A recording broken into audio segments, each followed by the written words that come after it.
روایتی معاشرے میں انسان اپنی فطرت پر اور کائنات کی فطرت سے ان دونوں سے بہت قریب تھا. یعنی فطرت کائنات اور فطرت انسان، اس سے جڑے رہنے کے نتیجے میں جو سوسائٹی پیدا ہوئی تھی اسے ہم روایتی معاشرہ کہہ رہے ہیں. لیکن چونکہ ہماری فطرت کے اندر بہت سے ایسے داعیات اور رجحانات ایگزسٹ کرتے ہیں، ہماری فطرت کے اندر رب کریم نے ہماری فطرت کے اندر بھی امتحان کی کچھ صورتیں پیدا کی ہوئی ہیں. اس امتحان کو جیتنے کے لیے نور ہدایت چاہیے ہوتا ہے. وہ نور ہدایت نظر براہیمی سے بھی پیدا ہو جاتا ہے، اور وہ نور ہدایت سب سے سیف صورت یہ ہے کہ الہامی ہدایت کی روشنی میں آپ کو مل جائے. تو جو میں نے لاسٹ ٹائم بھی بات کی تھی کہ روایتی معاشرہ اپنی فطرت کے بعض رجحانات، اگر ہم اپنی فطرت کو پورے طور پر نہیں سمجھ پائیں اور ہم اپنی فطرت کے اندر موجود جو چیلنج ہے اس کو قبول نہ کر پائیں، یعنی ہماری دیکھیں جبلت ہماری فطرت کا حصہ ہے. دل کے اندر خواہش کا پیدا ہونا فطرت کا حصہ ہے، ٹھیک ہے. تو آپ اب یہ بھی تو ممکن ہے کہ ایک انسان جبلت جسے ہم انسٹنکٹس کہتے ہیں، انسٹنکٹس جانور میں بھی ہوتے ہیں. تو روایتی معاشرہ بگاڑ کا شکار بھی ہوا، اور اس کی وجہ یہ تھی کہ وہ اپنی کہہ لیجئے کہ جب روایتی معاشرے میں ہدایت نہیں پہنچی یا روایتی معاشرہ علم سے دور ہوا تو اس کے پاس علم نافع نہیں پہنچا تو وہ بگاڑ کا شکار ہوا. وہ جانور کی سطح پر بھی اترا. اس کے اندر بہت سارے، جیسے میں نے یہ بات کہی تھی کہ روایتی معاشرے میں اگر علم نہ پایا جائے تو تعصب کی بہت بری صورت پیدا ہوتی ہے. اس کی ہم نے لاسٹ ٹائم بھی بات کی تھی. تو وہ تعصب موجود ہوتا ہے. رسول اللہ صلی اللہ علیہ وسلم نے کیا کیا کہ روایتی معاشرے کو نور ہدایت سے آراستہ کر لیا، اور وہ پھر وہ روایتی اسٹرینثs اس کے اندر ریٹین تھیں، اور مطلب ایک الہامی ہدایت اور ایک نور جو تھا وہ اس کے اندر شامل ہو گیا، اور اس کے نتیجے میں بہت ہی خوبصورت وہ ایک آئیڈیل سوسائٹی بن گئی. وہ اس کے پاس وہ حسن معاشرت کا ایک الٹیمیٹ سٹینڈرڈ سیٹ ہو گیا. تو یہ بڑی اہم بات ہے. اچھا، اس سے پہلے کیا تھا؟ جب وہ علم نہیں ہوتا روایتی معاشرے میں تو تعصب پیدا ہوتا، اور بہت متعصب ہو جاتی ہے وہ سوسائٹی اس کے اندر. یعنی دیکھیں میں آپ کو بتاؤں، اگر آپ علم کی محرومی کے ساتھ کسی سے محبت کریں گے تو وہ محبت آپ کو کسی لیول پر متعصب بھی بنائے گی. وہ آپ ایک غیر اصولی طور پر اپنے محبوب کی طرفداری پہ مجبور ہو جائیں گے. لیکن اگر علم کی اور اصول کے ساتھ آپ کریں گے تو پھر اصل میں آپ علم اور یعنی وہ ایک بالکل الگ قسم کی چیز ہوگی. تو وہ جو تعصب ہے، یہی تو بات ہے. اب آپ دیکھیں نا کہ عربوں کے اندر وہ غیر عرب کو وہ عجم کہتے تھے. عجم کا مطلب ہے گونگا. تمام وہ لوگ جو عربی نہیں جانتے تھے ان کو وہ یہ کہتے تھے کہ اگر تم عربی نہیں بول سکتے تو تم جو کچھ بھی بولتے ہو اس کا بولنا ایسا ہے جیسے کہ کسی گونگے کی آوازیں، تو یہ تمہاری کوئی حیثیت نہیں ہے. تو اسی طرح وہ جو نسلی تعصب تھا، جو نسبی تعصب تھا، جو لسانی تعصب تھا، یہ سارے تعصبات ان میں تھے. رسول اللہ صلی اللہ علیہ وسلم نے ان کے وہ تعصبات ختم کیے، اور ان کا جو جوہر تعلق تھا، جو جوہر تعلق ہمارے اندر فطری ہے. جوہر تعلق ہمارے اندر غیر فطری نہیں ہے. تو اس میں کیا ہوا کہ وہ یعنی دیکھیں آپ کے اندر جو امراض پیدا ہوئے تھے وہ اپنی فطرت سے دور رہنے کے نتیجے میں نہیں پیدا ہوئے تھے، وہ علم سے دور رہنے پہ پیدا ہوئے تھے. ٹھیک ہے.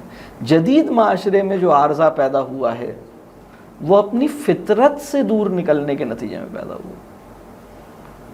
اس عارضے کی کہہ لیجئے اس عارضے کی نوعیت میں اور اس عارضے کی نوعیت میں بہت فرق ہے. بات واضح ہو رہی ہے؟ روایتی معاشرہ فطرت کائنات سے بھی اور اپنی فطرت سے بھی جڑے رہنے پر مصر تھا. صرف نور ہدایت سے خالی تھا، اس کے پاس علم کا مسئلہ تھا، اور علم کا فقدان اس کے اندر تعصبات کی، یعنی مثال کے طور پر دیکھیں تمام روایتی معاشروں کی حالت ایسی نہیں تھی کہ وہ عورت یا لڑکی کو مار رہے ہوں. بعض روایتی معاشرے ایسے بھی ہیں اور ایسے بھی تھے جہاں عورت کی سپرمیسی اسٹیبلش تھی، مطلب وہاں عورت قوام تھی، یا عورت جو تھی وہ بڑی تھی اور مرد جو تھا وہ عورت کا سب آرڈینیٹ تھا، یا عورت کا کہہ لیں عورت سے نیچے تھا. یعنی بہت سی، یعنی عورت اوپر تھی اور مرد نیچے تھا. بہت سی ایسی بھی آپ کو خود رسول اللہ صلی اللہ علیہ وسلم کے دور میں جو عورتوں کے حوالے سے معاملہ ہے، اس میں عرب کے اندر کئی رجحانات تھے. عرب کے اندر کوئی ایک یعنی ایک ایسا نہیں تھا کہ ایک یونیورسل یا ایک جنرل ٹرینڈ ہو. مطلب بعض عورتوں کی جو ذہانت اور ان کی جو نالج تھی اس کو بڑا تسلیم کیا جاتا تھا. رسول اللہ صلی اللہ علیہ وسلم کی پیدائش سے پہلے وہ جو حضرت عبداللہ کی پیدائش ہوئی تھی، جو وہ ان کے والد صاحب کی جو وہ جس میں سونٹ کا تھا، ہاں اس کا فیصلہ کس نے کیا تھا؟ کوئی عورت تھی، وہ ذہن میں ہے آپ کے؟ ہاں بالکل، وہ آپ بالکل صحیح پہنچے. تو وہ ایک عورت تھی جو، یعنی یہ بات آپ سمجھیے کہ بالکل. تو اس طرح کے بہت سارے یعنی معاملات تھے ان کے پاس اپنا. تو یہ جو رجحان ہے اصل میں ایک چیز آپ سمجھ لیجئے کہ جو جینرک کیریکٹرسٹک ہے تمام، یعنی جتنی بھی روایتی معاشرے رہے ان کا جوہر تعلق، ان کا اپنی فطرت کے اوپر کیپٹلائز کرنا، فطرت کائنات اور فطرت انسان کے ساتھ جڑے رہنا، اور جوہر تعلق جو ہے وہ یہ ان کی کہہ لیجئے مین کہہ لیجئے چیزیں ہیں. اس کے جبکہ جدید معاشرہ جو ہے وہ اس پہ نہیں کھڑا. جدید معاشرے کے لیے فطرت میٹر نہیں کرتی، جدید معاشرے کے لیے مشین میٹر کرتی ہے، جدید معاشرے کے لیے پروفٹ میٹر کرتا ہے، گروتھ میٹر کرتی ہے، ترقی اور ڈیولپمنٹ میٹر کرتی ہے. تو معاشرے کی کامیابی اس بات سے نہیں ہے کہ وہ سب لوگ ہنسی خوشی رہتے ہیں، کسی کی کوئی لڑائی نہیں ہے، سب میں بہت دوستی ہے. ایک ہی گھر میں 20 لوگ خوشی سے رہتے ہیں، چھوٹا سا گھر ہے لیکن بہت خوش ہیں، اور صرف ان 20 میں سے 2 لوگ کماتے ہیں. تو یہ روایتی معاشرہ ایسا بالکل ممکن ہے کہ چلے. جدید معاشرے کو بہت تکلیف ہوگی اگر آپ اس کو صرف یہ نیوز ہی دے دیں کہ یار ایک گھر ہے جو چھوٹا سا ہے، اس میں 20 لوگ رہتے ہیں اور صرف 2 لوگ کماتے ہیں، وہ سب لوگ خوشی سے رہتے ہیں، اور اس میں سب سے زیادہ اس آدمی کی چلتی ہے جو پچھلے 30 سال سے کچھ نہیں کماتا، جو پچھلے 30 سال سے ریٹائرڈ ہے. سب اس کو بڑا مانتے ہیں، اور اس کے ایک اشارے پر اور اس کی مرضی پر، اور جو یعنی سب سے زیادہ اہمیت اور سب سے زیادہ جو اختیار اس کے پاس ہے، جو جسمانی طور پر سب سے کمزور ہے، مالی طور پر سب سے مجبور ہے. وہ 30 سال سے کچھ کماتا نہیں ہے. جدید معاشرے کو ہضم نہیں ہو سکتی کہ 20 لوگوں کا گھرانہ ہے، اس میں ہیڈ آف دا ٹرائب جو ہے وہ 20 لوگوں کا وہ آدمی ہے جس نے 30 سال سے کچھ نہیں کمایا، اور جس کے بازوؤں میں دم نہیں ہے اب، جس کے لیے چلنا پھرنا مشکل ہے، اور اس سے زیادہ طاقت والے لوگ جو ہیں وہ اس کے اشارے پر مطلب بیٹھ جاتے ہیں اور کھڑے ہو جاتے ہیں. یہ روایتی معاشرے کی اسٹرینتھ تھی اس چیز کو.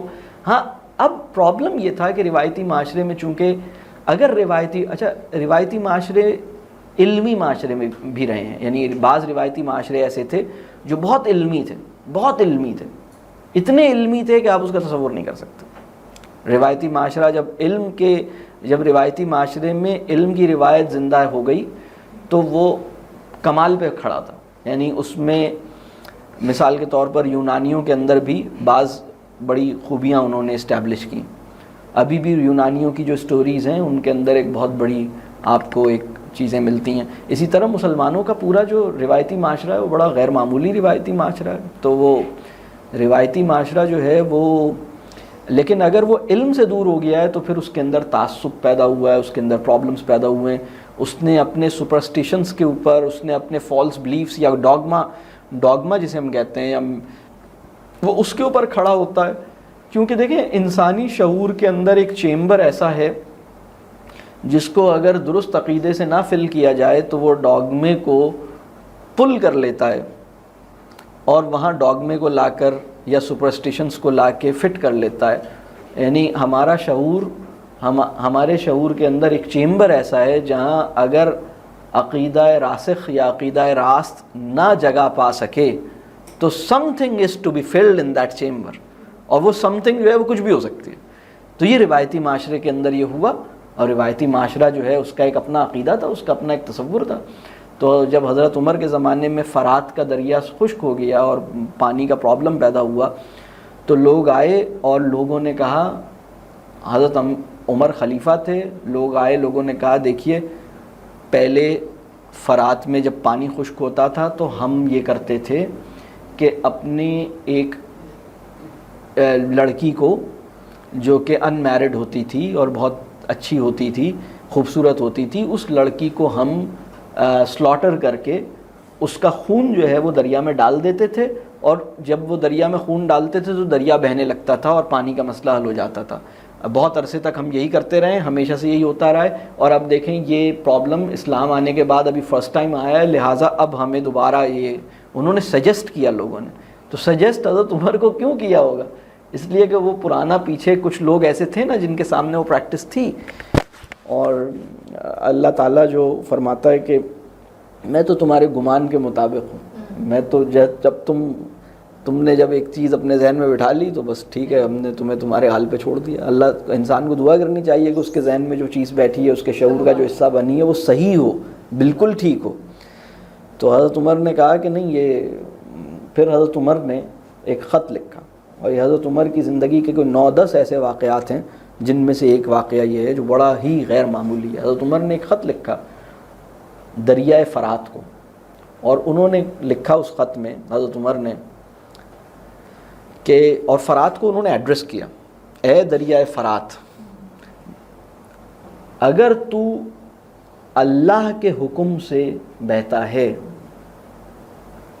تو یہ جان لے کہ میں اس زمین پر اللہ کا خلیفہ ہوں اور تجھے حکم دیتا ہوں کہ تو اب مطلب پھر سے بہنا شروع کر, اور اگر تو اللہ کے حکم سے نہیں بہتا تو تیرے پانی کی ہمیں کوئی ضرورت نہیں, ہمارے لیے جو اللہ پانی بھیجے گا وہ ہمارے لیے کافی ہوگا. اور یہ خط دریا میں ڈال دیا گیا اور دریا بہنا شروع ہو گیا.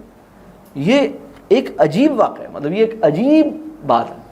دس از, آپ دیکھیں یہ کیا مطلب کمال کا واقعہ ہے. ہم کبھی کبھی دیکھتے ہیں کہ جدید معاشرے میں انسان کو ایک پرسنل اسپیس حاصل ہے, روایتی معاشرے میں ایسا محسوس ہوتا ہے, بعض لوگوں کا یہ پرسیپشن ہے کہ روایتی معاشرے میں عورتوں کو دبا دیا جاتا ہے. میں یہ کہہ رہا ہوں کہ تمام روایتی معاشرے ایسے نہیں ہیں, اور اگر روایتی معاشرہ اپنی کوئی خرابی پر فائز ہے تو اس کی وجہ علم سے دوری ہے یا الہیات سے دوری ہے.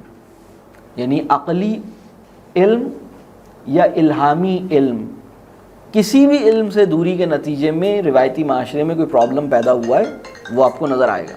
لیکن اگر وہ عقلی علم یا الہامی علم ان دونوں سے دوری کے باوجود بھی آپ روایتی معاشرے میں دیکھیں گے کہ وہ اپنی فطرت سے اس کا لگاؤ جو ہے وہ کم نہیں ہوا ہے.